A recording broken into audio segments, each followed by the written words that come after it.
ایک بچہ آ گیا, یتیم بچہ. اس نے آ کے عرض کی, حضور 3 گھر میں افراد ہیں, میں, میری بہن اور میری بیوہ ماں. والد حضور چلے گئے اور آج نہ 3 دن ہو گئے روٹی کوئی نہیں کھائی. میں اس منظر کو بھی جانتا ہوں کہ جب یتیم گھر میں اکٹھے بیٹھے ہوتے ہیں اور پتہ ہوتا ہے ان کو کہ ہماری اماں کے پاس آج پیسے کوئی نہیں اور گھر میں روٹی بھی کوئی نہیں, تو پھر ان کو بھوک ہی نہیں لگتی. ہاں نہیں لگتی. اماں پوچھتی ہے, پتر روٹی کھانی ہے؟ نہیں میں تو سویرے جو کھایا تھا وہ ہضم ہی نہیں ہوا. اماں جی شاہی کوئی نہیں. یہ پردے اس طرح کر کے بچائے جاتے ہیں. ایک دوسرے کو تسلیاں دینا, ایک دوسرے سے پیار کا بڑھ جانا, ایک دوسرے کے لیے جذبات اور طرح کے بن جانا حکمت الہی کے تقاضے ہوتے ہیں. یا رسول اللہ صلی اللہ تعالی علیہ وسلم, بیوہ ماں ہے, یتیم بہن ہے, 3 دن سے کھایا کچھ نہیں. قربان جائیں وہ گھر جہاں سے کائنات کھاتی ہے ساری. حضور نے فرمایا, بلال جا کے ساری ازواج مطہرات سے پوچھ گھر میں کیا ہے. حضرت بلال کہتے ہیں میں سارے گھاری پوچھ آیا, ٹٹول آیا, ٹوٹل 21 کھجوریں نکلی.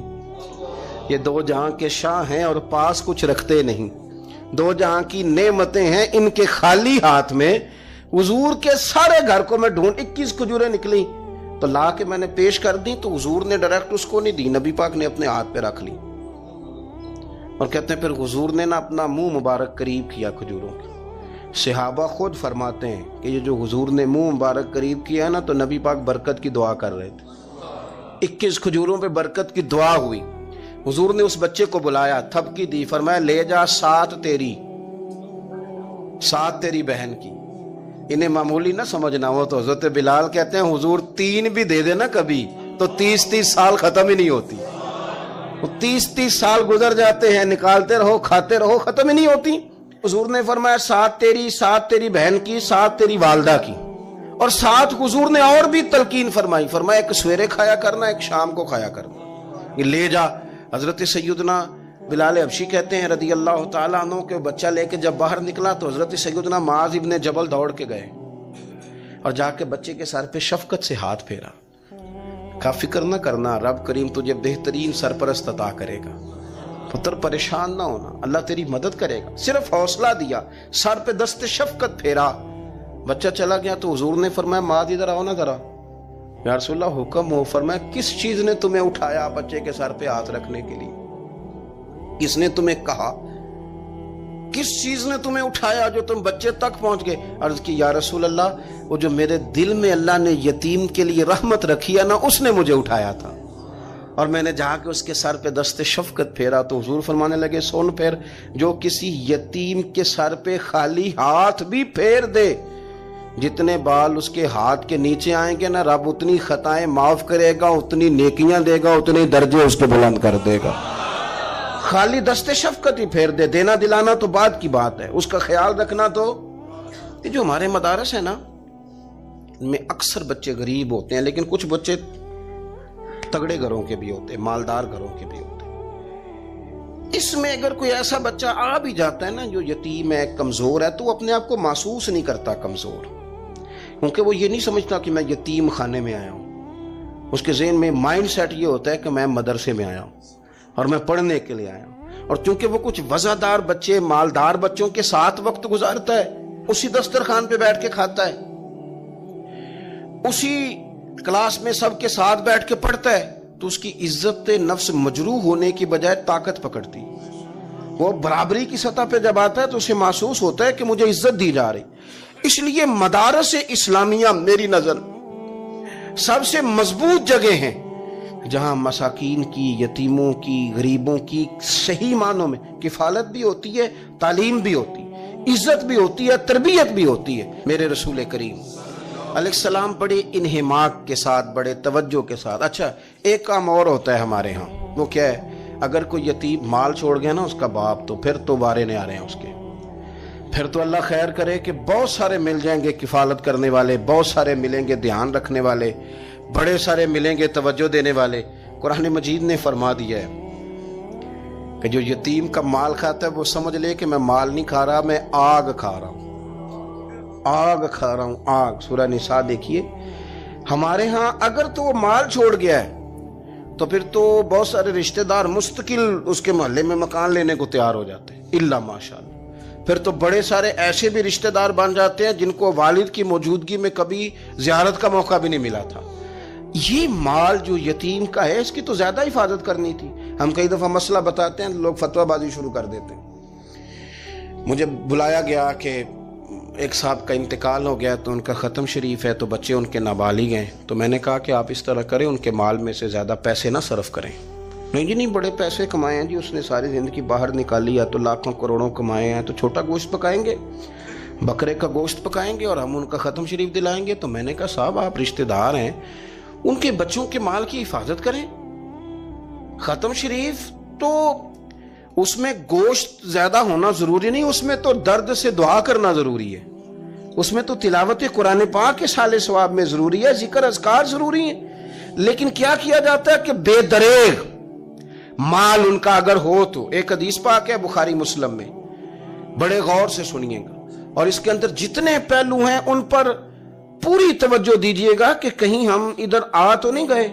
رسول پاک صلی اللہ علیہ وسلم نا ہمارے لیے سب سے بڑے حکیم ہیں، سب سے زیادہ حکمت حضور نے ہمیں بتلائی ہے کہ اس رستے چلو گے تو بچو گے، اس رستے جاؤ گے تو ہلاک ہو جاؤ گے۔ نبی کریم علیہ السلام نے فرمایا، بخاری مسلم ہے، فرمایا 7 ہلاک کرنے والی چیزوں سے بچنا، اگر ان میں تم چلے گئے تو ہلاک ہو جاؤ گے۔ 7 چیزیں ہیں جو تمہیں ہلاک کر دیں، برباد ہو جاؤ گے، تباہ ہو جاؤ گے، ہلاکت کا سفر ہے یہ، 7 چیزوں سے بچو۔ یا رسول اللہ صلی اللہ علیہ وسلم وہ کون کون سی؟ تو حضور نے فرمایا اللہ کے ساتھ شریک نہ کرنا، ہلاک ہو جاؤ گے۔ دوسرا نبی پاک صلی اللہ علیہ وسلم نے فرمایا جادو نہ کرنا، ہلاک ہو جاؤ گے، ہلاک۔ اور یار جسے حضور فرما رہے ہیں ہلاک ہو جائے وہ بچے گا؟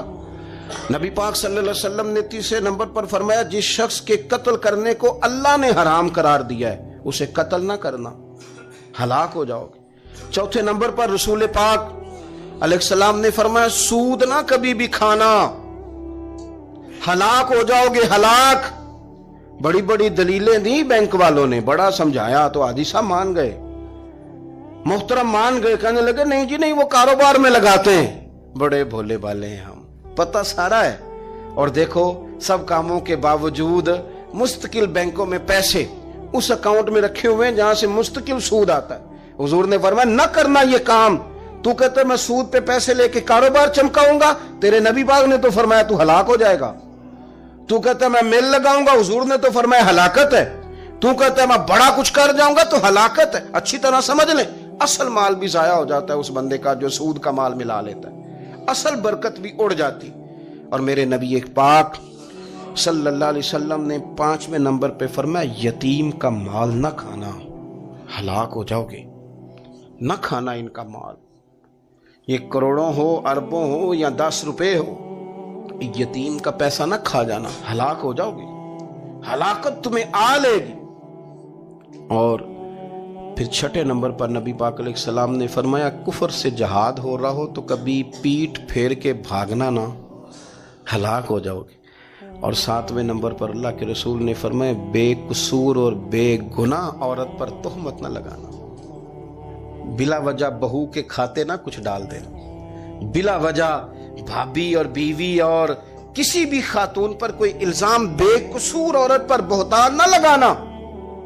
مار مار کے ایک شخص نے بحال کر دیا بیوی کو اور بعد میں پتا چلا کہ جی مجھے شک ہے تویز کراتی ہے۔ کیا آپ کی سوچ ہے؟ مسلمان اللہ کو ماننے والا اور اس باتوں پر الزام لگائے گا تویز کرا کے لاتی؟ بے قصور عورت پر بہتان، یہ ایک تو بات ہے اسے مارنا، اور ایک یہ ہے کہ کوئی تکلیف دینا، اور ایک خالی اتنی بات کی کہ بہتان بھی نہ لگانا، اس پر الزام نہ لگانا، یعنی تم نے صرف بے قصور عورت پر الزام ہی لگایا تو حضور فرماتے ہیں ہلاک ہو جاؤ گے۔ یہ ہلاکت والا کام ہے، لیکن ہم بغیر سوچے سمجھے کہہ دیتے ہیں اس نے کہا ہے، اس نے کیا ہے، یہ کرتی ہے، یہ کام نہیں کریں۔ یہ 7 وہ چیزیں ہیں جو ہلاک کر دیں گی۔ نبی پاک صلی اللہ تعالیٰ علیہ وآلہ وسلم فرماتے ہیں میں نا جنت کا دروازہ کھولوں گا تو ایک عورت کو نا میں سبقت لے جاتے ہوئے دیکھوں گا، یعنی وہ جلدی سے جنت میں داخل ہو رہی۔ یا بعض شارحین کہتے ہیں کہ حضور داخل ہوتے ہی سب سے پہلے اس کا چہرہ دیکھیں گے، حضور فرمائیں گے تو پہلے ہی آ گئی، بی بی جنت میں، حضور نے دروازہ کھولا تو جلدی سے نظر آئی، تو پہلے آ گئی۔ سب نے لکھا ہے کہ اس عورت کی شان یہ ہے کہ سب سے پہلے جنت میں گئی۔ میں نے حدیث پڑھی تو میں نے نیچے حاشیے میں لکھا، میں نے کہا میرا خیال یہ ہے کہ اس کی زیادہ شان یہ ہے کہ جنت میں اس کی سب سے پہلی ملاقات مدینے والے محبوب سے ہو گئی۔ یہ دیکھو کتنی بڑی شان۔ حضور فرمانے لگے تو کیسے پہلے آ گئی، کون ہے تو وہ کہنے لگی حضور میں بیوہ ہوں، میرے بچے یتیم تھے، میں نے ان کی خاطر نہ بیٹھی رہی، میں نے نکاح نہیں کیا، میں نے ان یتیموں کی پرورش کی، بیوہ بن کے زندگی گزار دی، ان یتیموں کے لیے بیٹھی رہی۔ اس کو جائز ہے، یہ کر سکتی تھی، لیکن اس نے سوچا کہ میں ان کی نگہبانی یتیموں کے لیے بیٹھی رہی۔ آج شان یہ ہے کہ مدینے والے کے لیے جب دروازہ کھلا ہے تو اس بی بی کو بھی رب کریم نے فوراً ہی جنت عطا فرما دی۔ یہ سب سے پہلے گئی۔ میں نے دیکھی ہیں ایسی عورتیں 23 سال میں بیوہ ہوئی پر عمر بچوں کے نام کر دی۔ اسے پتہ تھا کہ کل کو جب یہ بڑے ہوں گے تو یہ اپنے کمرے کا دروازہ بند کر لیں گے، یہ نہیں پوچھیں گے کہ اماں سوئی ہے کہ جاگ رہی ہے، ان کا آنا جانا الگ سے ہو جائے گا، ان کے تعلقات اپنے ہو جائیں گے، پر یہ بیٹھی رہی۔ اس نے بچوں کو وقت دیا تو بچے تو کیا اس کو صلہ دیتے تھے، رب نے یہ صلہ دیا ہے کہ سب سے پہلے اسے جنت میں داخلہ عطا فرمایا۔ ابو داؤد شریف میں مسند امام احمد بن حنبل میں حدیث ہے، نبی پاک صلی اللہ علیہ وسلم کے چچا زاد تھے حضرت جعفر طیار، مولا علی شیر خدا کے بھائی تھے، جنگ موتا میں شہید ہو گئے۔ وہاں سے کوئی خبر لے کے نہیں آیا، لیکن رب خبریں دیتا ہے نا اپنے حبیب کو، اللہ غیب کے خزانوں کی کنجیاں دیتا ہے اپنے محبوب کو۔ نبی کریم صلی اللہ تعالی علیہ وسلم نا ان کے گھر گئے، ان کی زوجہ کا نام اسماء بنت امیس تھا۔ حضور نے فرمایا اسماء میرے بھتیجوں کو میرے پاس لاؤ، محمد بن جعفر اور عبداللہ بن جعفر رضی اللہ تعالیٰ عنہ۔ بچے قریب آئے، حضور کو پتہ ان کے والد شہید ہو گئے، نبی پاک نے اپنی ناک مبارک ان کے رخساروں پہ رکھے، پھر حضور نے ان کا ماتھا چوما، پھر نبی پاک صلی اللہ علیہ وسلم نے سینے سے لگایا، فرمایا حجام کو بلاؤ نا ذرا، ان کے بال تراشے کتنے بڑے ہو گئے، حجامت ہونے والی۔ حضور پیار کر رہے تھے، آنکھوں میں آنسو تھے، تو جناب اسماء قریب آئیں، کہنے لگے حضور میرے شوہر کی کوئی خبر آ گئی ہے؟ تو نبی پاک صلی اللہ تعالیٰ علیہ وسلم نے گردن مبارک اٹھائی تو آنکھوں میں آنسو تھے، فرمایا رب نے میرے بھائی کو شہادت کا درجہ عطا کیا ہے، فرمایا کوئی آہ و بکا نہ کرنا میرے بھائی پر، اللہ نے اسے شہادت کا درجہ دیا ہے۔ حضرت جعفر طیار کے گھر والوں کے لیے حضور نے صحابہ کو حکم دیا کہ یہ غم میں ہیں، ان کے لیے کھانے پکا کے لاؤ۔ پھر نبی پاک ان بچوں سے پیار کرنے لگے، فرمانے لگے یہ جو ہے نا محمد بن جعفر یہ اپنے دادا جناب ابو طالب سے ملتا جلتا ہے، اور یہ جو عبداللہ بن جعفر ہے یہ تو سارا میرے ساتھ ملتا جلتا ہے۔ نبی پاک صلی اللہ علیہ وسلم پیار کرتے، باتیں کرتے، حضرت اسماء رونے لگیں۔ یہ ابو داؤد شریف میں مسند امام احمد بن حنبل میں چمکتے جملے۔ عرض کرنے لگی حضور میرے بچوں کا کیا بنے گا، کون کفالت کرے گا؟ قربان جائیں رسول پاک صلی اللہ علیہ وسلم کے کیا جملے، یتیموں کے لیے حضور کا نوازنے کا کیا انداز ہے۔ فرمایا اسماء تو فکر نہ کر، انا ولیہم فی الدنیا والآخرہ، فرمایا میں دنیا میں بھی ان کا وارث بنوں گا، قیامت کے دن بھی ان کا وارث بنوں گا۔ تو صرف دنیا کی بات کرتی ہے کہ نظام معیشت کا کیسے چلے گا، اور میرا وعدہ یہ ہے کہ دنیا میں بھی ان کی سرپرستی کروں گا، آخرت میں بھی سرپرستی کروں گا، آخرت میں بھی میں ان کا خیال رکھوں گا۔ آپ غور تو فرمائیں، توجہ تو کریں کہ اس قدر زیادہ حضور کا انہماک اس طبقے کے ساتھ ہمیں اپنے دائیں بائیں عزیزوں میں، رشتہ داروں میں، دوستوں میں، علاقہ میں، پڑوسیوں میں، محلے داروں میں دیکھنا چاہیے۔